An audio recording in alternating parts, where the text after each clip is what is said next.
Welcome. Ken here with CSS Staffing with your weekly IT staffing update. Take a look at this. I have here in my hands the perfect resume. This candidate's skills are exactly what my client is looking for. I've spoken with the candidate. His communication skills are outstanding, and he seems even better now that I've spoken with him. We've called his references, and everything checks out. Given their difficulty in filling this position, I know we have a winner here. Well, as P.B. Herman said, there's always a big but. Let me start by sharing a true story. It was mid-1999. Y2K remediation was in high gear. I needed a lot of new RPG developers for my clients. I decided to try something that wasn't all that common back then. I decided to sponsor some H-1B visa candidates. I had a contact in India who fed me a bunch of resumes. I narrowed it down to about a dozen. I stayed up late at night or got up early in the morning and conducted the interviews. Back then, with my background as an RPG developer, I did my own technical interviews. It was my competitive advantage at the time. I absolutely knew the technical abilities of the candidates I presented to my clients.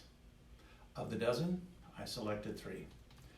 Over the next several weeks, I took all of the steps necessary to get them here to the U.S., submitted all of the INS paperwork, paid immigration lawyers and immigration fees, arranged airfare and lodging for when they arrived. It wasn't an inexpensive exercise, but finally the 3 arrived in Omaha. There was a slight lag from when they arrived to when they would start with the client, so we assigned them some internal development tasks. That's when the first inkling of a problem arose. One of the 3 was struggling. After some discussion and failed easier tasks, I had a sincere discussion with my employee. I then asked a number of the questions that I had previously asked him as a part of the technical interview. He couldn't answer the questions. The candidate I had in my office was not the individual I had interviewed weeks earlier. Someone else had interviewed, and this individual made the trip to the US. I had to send him back to India, again on my dime. That was a difficult lesson to learn. So back to this perfect resume. This resume represents the perfect candidate, but this candidate does not exist. This resume isn't worth the paper it's printed on. It's a shame, but a lot of resumes being presented today are complete fabrications. Sometimes the fakes get tripped up in novel ways. We had one that listed one of my clients as a former engagement. During the interview, I asked for the manager's name. I knew all of the managers at the client's location, and there was no such manager. On another occasion, the name on the resume suggested that the candidate was from a certain geography. By chance, one of the interviewers was familiar with that geography. The candidate's accent belied the fact that he was from that region of the country. While it may be a shame, it's a fact of life. There are a lot of fake resumes. We've been at risk for years given the frequent necessity of hiring candidates without an in-person interview.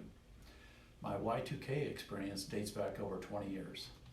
Now, in a socially distant world, the problem will only become more pervasive.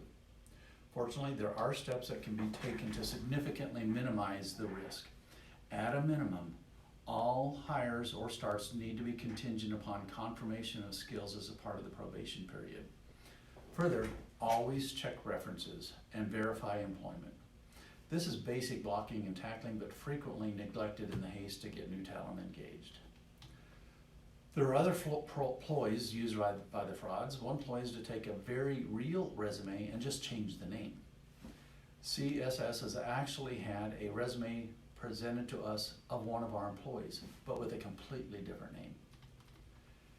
CSS Staffing has come up with a series of steps to significantly minimize the risk of fake candidates. Several of these steps reduce the fake candidates very early in the process. As the process continues, the steps become more subtle, but surprisingly effective. Finally, we work closely with our clients and include them in the validation process. Partnering with our clients in all candor helps save all of us time, energy, money, and the absolute frustration of starting a candidate that needs to be terminated days, weeks, or even months later, and all of the risk, expense, and loss of business opportunity that follows. Summarizing then, fake resumes are a very real part of IT staffing. As long as we hire remotely, we can expect this to continue and likely become more of a problem. Some simple, time-proven steps can eliminate most of the frauds. Working with your CSS account manager can further increase your chances of engaging only real, proven, flesh and blood IT resources. Let me know what you've seen or experienced. Some of the stories are truly amazing.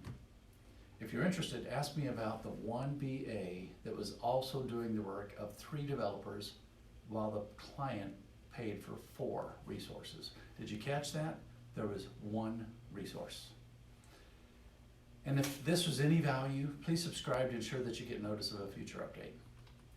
Thanks, have a blessed day, and bless someone else along the way.